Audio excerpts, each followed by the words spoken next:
Hey everyone, welcome back to the channel. If you're a fan of the WNBA or simply love an exciting sports story, then you're definitely in the right place.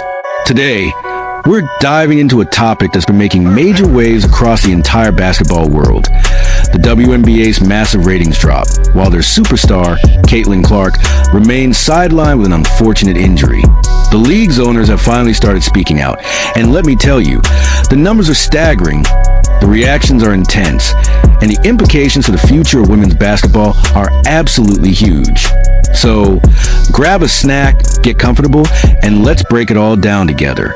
And don't forget to like, subscribe, and hit that notification bell so you never miss any of our deep dive breakdowns into the world of sports. Next voice. Let's start with a headline that has absolutely everyone talking. WNBA television ratings have plummeted by a jaw-dropping 55% since Caitlin Clark suffered a left quad strain on May 24th, 2025. That's right. More than half of the league's audience has vanished in just a matter of weeks. According to Nielsen data, reported by USA Today, nationally televised WNBA games were averaging around 1.81 million viewers before Clark's injury. Now, that number has fallen to only 847,000. For Indiana Fever games specifically, the drop is just as brutal. Implications for the future of women's basketball are huge. So grab a snack, settle in, and let's break it all down. Don't forget to like, subscribe, and hit that notification bell so you don't miss any of our deep dives into the world of sports. Clark has space, he's going to let it fly, and she's going to connect! Oh, Caitlin Clark! And a defense by the Sparks fans. 6 on the shot clock. Clark, a deep three! Oop, that is! She missed her first 7.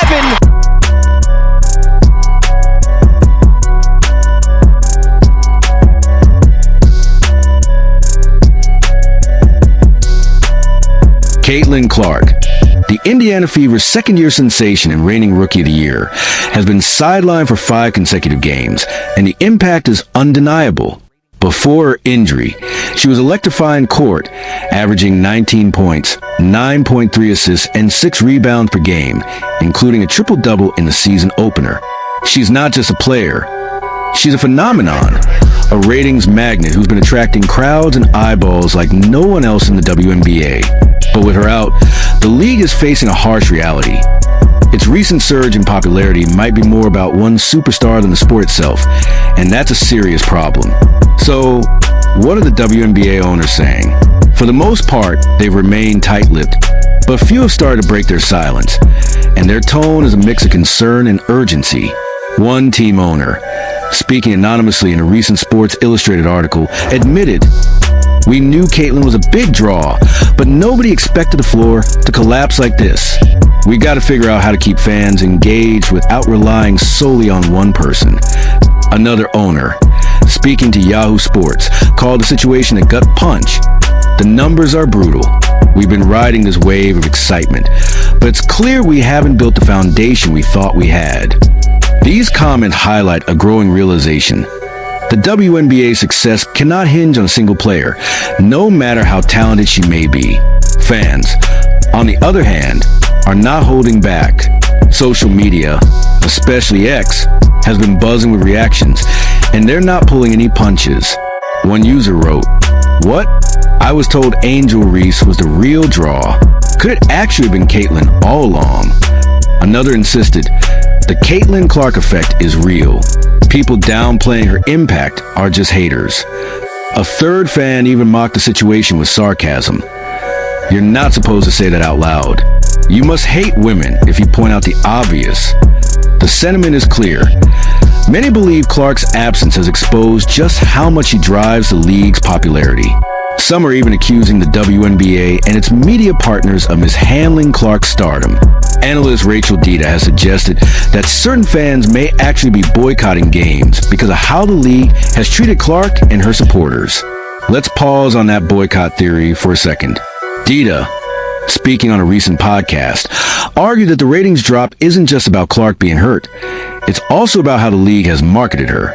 She claimed that many fans stopped watching intentionally, refusing to give viewership to other teams or players because of how the media and league leadership have handled Clark's meteoric rise. It's a bold claim, and it's sparking heavy debate. Some fans believe the WNBA has tried to downplay Clark's role to avoid making it seem like the league's success depends on a single individual. But with ratings now collapsing, that strategy, if it ever truly existed, appears to have backfired badly. To understand why, let's zoom out and look at the bigger picture. The WNBA has been enjoying a remarkable surge in popularity over the past few years, with packed arenas, skyrocketing merchandise sales, and record-breaking TV audiences. Much of that momentum has been credited to Clark, whose legendary college career at Iowa made her a household name even before she played her first professional game. She brought in casual fans who might never have tuned into women's basketball otherwise. But once she got injured, those casual fans didn't stick around. They didn't tune in to watch other stars like Aya Wilson, Sabrina Ionescu, or Angel Reese. Instead, they simply changed the channel. And that's the very problem owners are grappling with. How do you convert casual viewers into die-hard fans of the sport itself? Not just one player? The numbers tell a stark story. Take the Indiana Fever versus Chicago Sky game on June 10th, 2025, which Clark missed.